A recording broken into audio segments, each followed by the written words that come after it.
আমরা যেটা বলেছি যে চেক ডিসঅনার হলেই কিন্তু আপনি মামলার আশ্রয় নিতে পারবেন, কিন্তু দুইটা বিষয় আপনাকে মাথায় রাখতেই হবে, না হলে কিন্তু চেক ডিসঅনার হওয়া সত্ত্বেও আপনি মামলার আশ্রয় নিতে পারবেন না। কি সে দুইটা বিষয়? প্রথম কথা হচ্ছে আপনাকে চেকের মেয়াদ সম্পর্কে অবগত থাকতে হবে।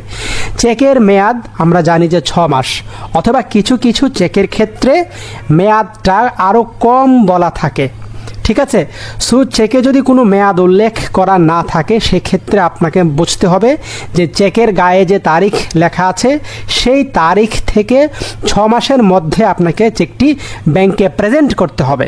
আর চেকে যদি বলা থাকে যে এই চেকটি 2 মাসের জন্য ভ্যালিড বা 3 মাসের জন্য ভ্যালিড, তাহলে চেকের যে তারিখ সে তারিখ থেকে 2 মাসের মধ্যেই, অথবা 3 মাসের কথা বলা থাকলে 3 মাসের মধ্যেই চেকটি ব্যাংকে উপস্থাপন করতে হবে।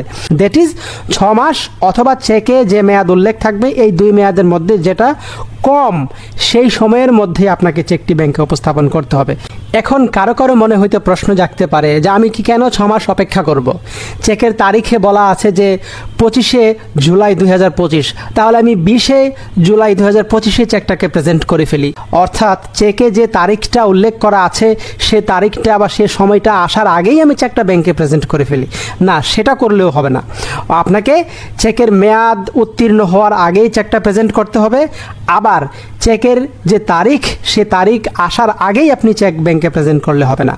আপনি যদি চেকে উল্লিখিত তারিখের আগেই চেকটি ব্যাংকে উপস্থাপন করেন সেক্ষেত্রে পরিশোধকারী ব্যাংক পোস্ট ডেটেড চেক বা অগ্রিম তারিখযুক্ত চেক বলে চেকটি প্রত্যাখ্যান করবে। অন্যদিকে চেকের মেয়াদ অতিবাহিত হয়ে গেলে ব্যাংক তখন চেকটিকে স্টেইল চেক বা মেয়াদ উত্তীর্ণ চেক, অথবা আরও ক্লিয়ার করে বললে বাসি চেক বলে প্রত্যাখ্যান করবে। এবং এই 2 ক্ষেত্রেই চেক গ্রহীতা হিসেবে আপনি কিন্তু 138 ধারায় কোনো আইনি প্রতিকার পাবেন না। অর্থাৎ এই 2 ক্ষেত্রেও কিন্তু চেক ডিসঅনার হবে, কিন্তু এই ডিসঅনার দিয়ে কিন্তু আপনি মামলার আশ্রয় নিতে পারবেন না, কারণ এক্ষেত্রে ভুলটা আপনার, কারণ আপনি সঠিক সময়ে চেকটি ব্যাংকে উপস্থাপন করেন নাই। অর্থাৎ নির্ধারিত তারিখ আসার আগেই উপস্থাপন করেছেন, অথবা সময় অতিবাহিত হয়ে চেকটি বাসি হয়ে যাওয়ার পরে অথবা মেয়াদ উত্তীর্ণ হয়ে যাওয়ার পরে চেকটি উপস্থাপন করেছেন। এই 2 ক্ষেত্রে আপনি 138 ধারায় কোনো আইনি প্রতিকার পাবেন না।